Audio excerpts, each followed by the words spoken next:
Halo, selamat datang di sesi pendalaman materi kita hari ini. Kita akan fokus banget nih membedah materi elemen mesin dari pertemuan 9 Anda. Topiknya prinsip desain sambungan las. Sumber kita jelas ya dari slide presentasi Ahmad Eko Suryanto MPD yang udah Anda siapkan. Nah, misi kita di sini simple aja. Bantu Anda pahami inti materinya. Biar sesuai tujuan di slide itu, Anda nanti bisa gitu mendesain sambungan las untuk struktur yang sederhana. Pernah kepikiran nggak sih, sambungan kecil yang mungkin nggak kelihatan di jembatan gede atau rangka mesin itu sepenting apa? Las itu salah satunya. Kayak perekat fundamental gitu ya. Rasanya kayak mecahin teka-teki, ada potongan logam. Gimana nyatuinnya biar kuat dan efisien. Nah, las ini salah satu jawabannya. Mari kita bongkar bareng. Persis. Dan ini bukan cuma soal nyambungin besi biasa loh ya. Sambungan las itu elemen kritis. Beneran. Kualitasnya itu nentuin apakah struktur katakanlah rangka mobil atau bahkan kursi stadion itu aman gak dipakai. Ini nyangkut ke integritas, keamanan, sampai ya umur pakainya. Jadi pemahaman soal las ini benar-benar jadi dasar di banyak bidang rekayasa. Oke. Mari kita mulai dari yang dasar dulu nih, yang mungkin ada di slide awal materi Anda. Kenapa sih las ini jadi pilihan utama? Kok penting banget? Slide Anda kan nyebutin beberapa poin ya, sifatnya permanen, bikin sambungan kaku, nyatu gitu. Terus katanya distribusi tegangannya lebih rata dibanding baut misalnya. Itu maksudnya gimana? Lebih kecil kemungkinan patah di satu titik gitu? Secara umum, iya, betul.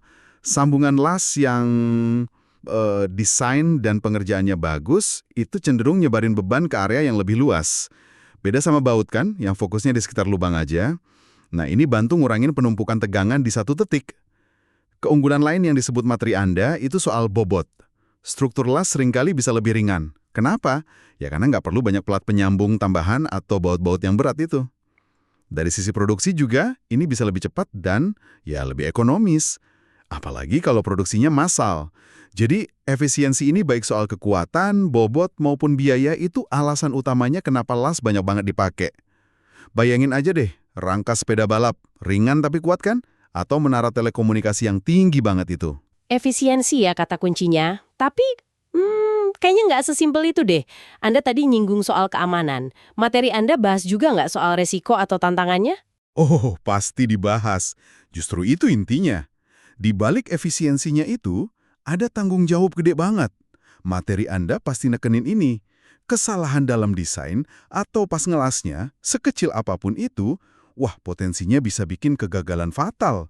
Jembatan runtuh, tangki bocor, rangka patah, itu resiko nyata loh. Makanya, analisis kekuatan sambungan las itu sifatnya mutlak, wajib, bukan pilihan. Kita harus bisa ngitung, mastiin sambungan itu benar-benar aman buat nahan beban yang bakal diterima selama masa pakainya. Ini nih yang bedain antara sekedar nyambung sama merekayasa sambungan. Wah, krusial banget ya ternyata. Kalau gitu, gimana caranya insinyur mastiin keamanan sama konsistensinya? Kayaknya perlu ada semacam bahasa standar gitu ya? Atau aturan main yang sama? Tepat sekali. Materi Anda dan kebanyakan buku elemen mesin ya, biasanya bagi jadi dua pilar utama nih yang perlu dipelajari. Pertama, itu pahami simbol las. Anggap aja ini kayak alfabet atau kode rahasia di gambar teknik. Simbol ini ngasih instruksi yang presisi banget ke orang di lapangan. Mau ngelas apa, di mana, gimana caranya. Kedua, ya itu tadi, kemampuan menganalisis kekuatan sambungannya. Ini bagian hitung-hitungannya.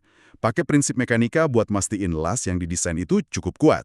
Simbol jadi bahasa, perhitungan jadi kuncinya. Menarik, terutama bagian simbol ini. Gimana ceritanya ya, gambar kecil gitu di kertas bisa jadi instruksi teknik detil banget. Oke, kita mulai dari mana dulu nih? Jenis-jenis sambungannya mungkin ya? Boleh. Kita mulai dari konfigurasi geometris dasarnya dulu, atau yang disebut jenis sambungan atau joints. Ini soal posisi komponen logamnya pas ketemu, sebelum dilas ya. Materi Anda kemungkinan besar bahas 4 tipe dasar. Ini penting Anda kenali. Pertama, sambungan tumpu, butt joint. Ini paling dasar. Dua komponen ditaruh ujung ketemu ujung, biasanya sebidang. Ideal kalau bebannya lurus, kayak ditarik atau ditekan. Kedua, sambungan tumpang, lap joint. Komponennya saling numpuk sebagian. Gampang sih ini. Tapi ada catatan penting, mungkin disorot juga di materi Anda. Karena platnya nggak segaris lurus, bebannya itu bisa bikin efek momen lentur tambahan. Jadi bebannya agak miring gitu kerjanya. Iya. Jadi gaya tariknya nggak pas di tengah-tengah sambungan lagi ya, karena numpuk itu. Betul sekali, itu namanya eksentrisitas. Perlu dihitung kalau analisisnya mau lebih detail. Lanjut ya. Ketiga, sambungan T, T-joint. Ya kayak namanya, bentuk T. Satu komponen tegak lurus nempel di permukaan komponen lain. Umum banget ini di struktur rangka baja. Pertemuan kolom sama balok misalnya. Keempat, sambungan sudut, corner joint. Dua komponen ketemu di ujung, bikin sudut. Seringnya sih 90 derajat. Kayak pas bikin box logam atau sudut tangki gitu. Nah, milih tipe joint ini, kalau kita lihat gambaran besarnya ya, itu tergantung banget sama arah bebannya gimana. Gampang nggak ngerakitnya. Terus ada akses nggak buat ngelasnya nanti. Oke, itu cara komponennya ketemu, terus lasnya sendiri gimana? Bentuk isian lasnya sama semua atau beda-beda? Materi-materi Anda pasti bedain ini kan? Iya dong, pasti dibedain antara joint type, konfigurasinya, sama tipe las, well type. Well type itu bentuk fisik dari logam las yang diisi buat nyatuin komponennya. Ada dua tipe utama yang hampir pasti dibahas. Satu, las sundut, fillet weld. Nah, ini yang paling sering Anda lihat kayaknya. Kayak segitiga kecil gitu yang ngisi sudut pertemuan dua permukaan. Biasanya di sambungan T, sudut, atau tumpang. Yang penting diingat di sini, ukuran kaki las, leg size, H, sama tebal leher las, throat, T. Kekuatan las sudut itu bergantung banget sama ukuran si leher ini. Dua, las kampuh. Kalau yang ini biasanya buat ngisi celah atau alor, kampuh, yang emang sengaja disiapin di antara dua komponen. Paling khas buat sambungan tumpuh, butt joint. Tujuannya biar lasnya masuk lebih dalam, lebih kuat gitu, apalagi kalau materialnya tebal. Bentuk kampuhnya bisa macam-macam, ada V, U, J, dan lainnya. Paham. Jadi ada cara komponen ketemu join, terus ada bentuk isian lasnya, well type. Nah, balik lagi ke soal bahasa tadi. Gimana cara kita ngasih tahu tukang las di bengkel, tolong dong buatin las sudut di sambungan T ini ukurannya segini. Disinilah simbol berperan ya. Tepat sekali. Disinilah simbol las standar itu jadi vital banget. Ini bukan gambar iseng loh. Ini instruksi teknik yang universal, presisi. Materi Anda pasti ngurain anatomi simbol ini. Biasanya ada garis referensi, reference line. Garis horizontal utama jadi basis informasinya. Terus garis panah, arrow line. Garis yang nunjuk langsung ke lokasi join di gambar yang perlu dilas.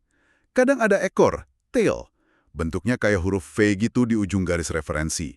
Ini tempat nulis info tambahan kalau perlu. Misal jenis proses lasnya, SMAW, GMAW gitu, jenis elektroda, atau standar kualitasnya. Dan yang paling penting dipahami, ini nih, konsep arrow side, sisi panah, sama other side, sisi seberang. Ini kaitannya sama di sisi mana lasnya ditaruh relatif terhadap garis panahnya. Ini sering bikin bingung di awal nih. Gimana kita tahu lasnya di sisi yang ditunjuk panah atau di sisi baliknya cuma dari posisi simbolnya? Nah, itu dia. Pertanyaan bagus. Gimana aturannya? Pasti ada kan di materi Anda? Pasti ada dong. Aturannya sebenarnya cukup logis kok, visual banget. Kalau simbol tipe lasnya, misal, segitiga siku-siku buat las sudut, ditaruh di bawah garis referensi, artinya lasnya dibuat di sisi sambungan yang ditunjuk panah, arrow side. Gitu. Kalau simbol tipe lasnya ditaruh di atas garis referensi, artinya lasnya dibuat di sisi seberang dari yang ditunjuk panah, other side. Jadi dibaliknya gitu. Nah, kalau simbolnya ada di atas dan bawah, ya berarti lasnya di kedua sisi. Contoh buat las sudut tadi. Kalau Anda lihat simbol segitiga siku-siku di bawah garis, ya udah, buat las sudut di sisi yang ditunjuk panah. Kalau segitiganya di atas garis, buat di sisi seberangnya. Biasanya juga ada angka-angka tuh. Angka di kiri simbol segitiga itu nunjukin ukuran kaki las, H. Terus angka di kanan, kalau ada ya, itu nunjukin panjang las, L yang dibutuhin. Oke, dapet nih. Jadi posisi simbol atas bawah garis itu nentuin lokasi sisi panah sisi seberang, angka kiri itu ukuran, H, angka kanan itu panjang L. Cukup ringkas tapi padat banget ya informasinya. Padat banget. Standarisasi ini pentingnya luar biasa. Buat ngindarin salah komunikasi yang akibatnya bisa fatal atau mahal banget di proses fabrikasi nanti. Bayangin aja kalau instruksinya nggak jelas.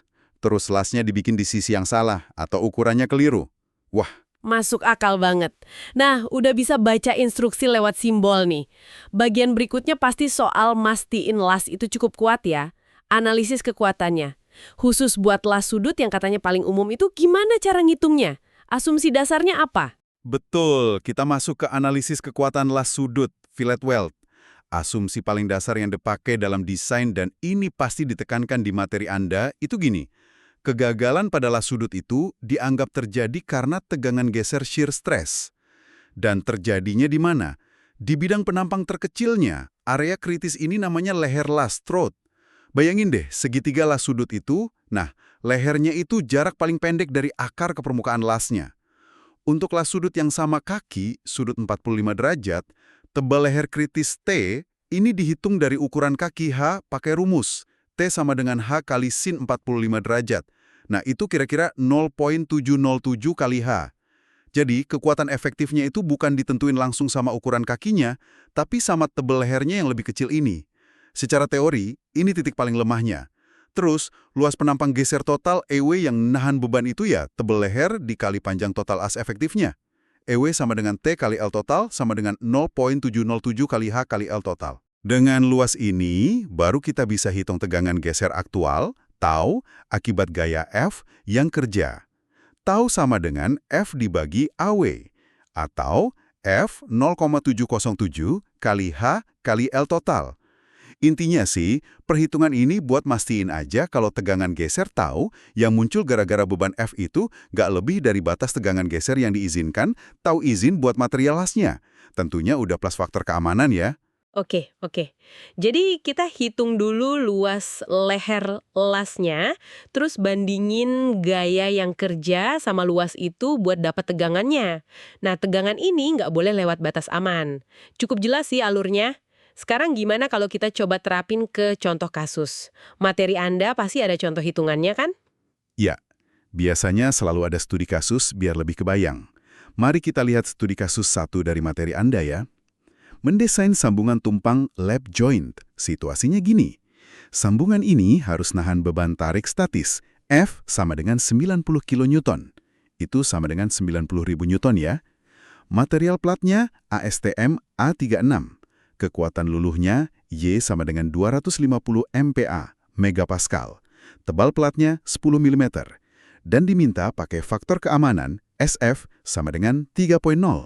Tugas kita, menentuin ukuran kaki las H sama panjang totalnya, L total. Sip, datanya lengkap nih. Oke, ini bagian yang biasanya agak bikin deg-degan dikit. Mulai masuk rumus sama angka. Coba kita pecah langkahnya pelan-pelan ya, kayak yang mungkin disajiin di slide Anda. Baiklah, mari kita ikuti alur perhitungannya ya. Langkah 1. Hitung tegangan geser izin, tau izin. Materi Anda kemungkinan pakai pendekatan umum dari standar desain. Biasanya, tegangan geser izin ini dikaitkan sama kekuatan luluh tarik, Y, dan faktor keamanan SF. Rumus yang umum dipakai, mungkin ada di slide Anda juga, tau izin sama dengan 0,4 kali Y dibagi SF. Angka 0,4 ini faktor empiris yang sering dipakai buat las dalam kondisi geser. Sebentar. Kenapa 0,4 ya? Itu angka baku dari standar tertentu gitu? Kemungkinan besar iya. Standar desain kayak ISC atau lainnya, itu sering ngasih hubungan kayak gini, antara kekuatan tarik luluh sama kekuatan geser izin untuk berbagai kondisi beban dan jenis sambungan. Oke, kita masukin angka dari soal ya. T izin sama dengan 0,4 kali 250 MPa, 31,3, sama dengan 100 dibagi 3. Jadinya sekitar 33,3 MPa. Atau 33,3 Newton mm kuadrat. Nah, ini batas tegangan geser maksimum yang boleh dialami las kita biar aman. Langkah 2. Pilih ukuran kaki las, H. Ini langkah desain nih, kita perlu milih H. Aturan praktisnya, H itu jangan lebih gede dari tebal plat paling tipis, di sini 10 mm. Terus juga harus ukuran yang praktis dibuat di lapangan. Materi Anda milih H sama dengan 8 mm. Ini pilihan logis sih, cukup gede tapi masih di bawah tebal plat. Langkah 3. Hitung panjang las total, L total, yang dibutuhin. Nah, sekarang kita punya semua data. Beban, F sama dengan 90.000 Newton. Tegangan izin, T izin, sama dengan 33,3 Newton mm kuadrat, sama ukuran kaki H sama dengan 8 mm. Kita pakai rumus tegangan geser tadi, tapi diatur ulang buat nyari L total. L total sama dengan F dibagi 0,707 kali H kali ta izin. Masukin angkanya, L total sama dengan 90.000 Newton, 0,707 kali 8 mm kali 33,3 Newton per milimeter kuadrat. L total sekitar 90.000 dibagi kira-kira 188,4. Hasilnya sekitar 477,5 mm.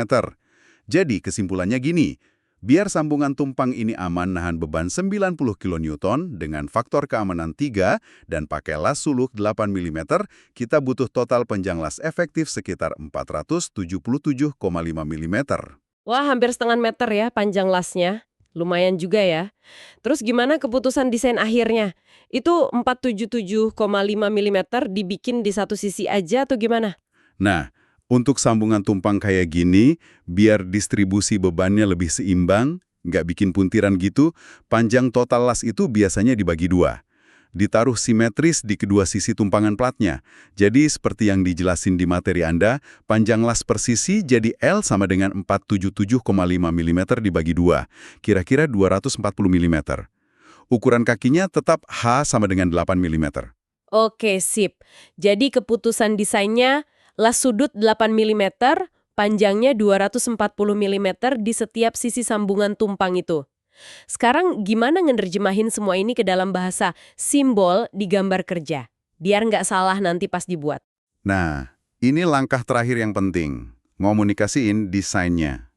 Simbol las buat kasus ini sesuai materi Anda bakal kelihatan kayak gini. Pertama, bakal ada garis referensi horizontal. Kedua, garis panah nunjuk ke garis pertemuan antara dua plat yang numpuk tadi. Ketiga, simbol segitiga siku-siku buat las sudut bakal ditaruh di atas dan di bawah garis referensi. Ini artinya lasnya dibuat di kedua sisi. Sisi panah, arrow side, dan sisi seberang, other side. Keempat, di sebelah kiri setiap simbol segitiga itu bakal ada angka 8, nunjukin ukuran kaki las, H sama dengan 8 mm. Kelima, di sebelah kanan setiap simbol segitiga ada angka 240. Ini nunjukin panjang lasnya, L sama dengan 240 mm buat masing-masing sisi. Jadi, dengan satu simbol ringkas itu, semua info penting udah kesampein. Tipe lasnya, sudut, lokasinya kedua sisi, ukurannya 8 mm, sama panjangnya 240 mm. Efisien banget kan? Luar biasa, keren banget ya.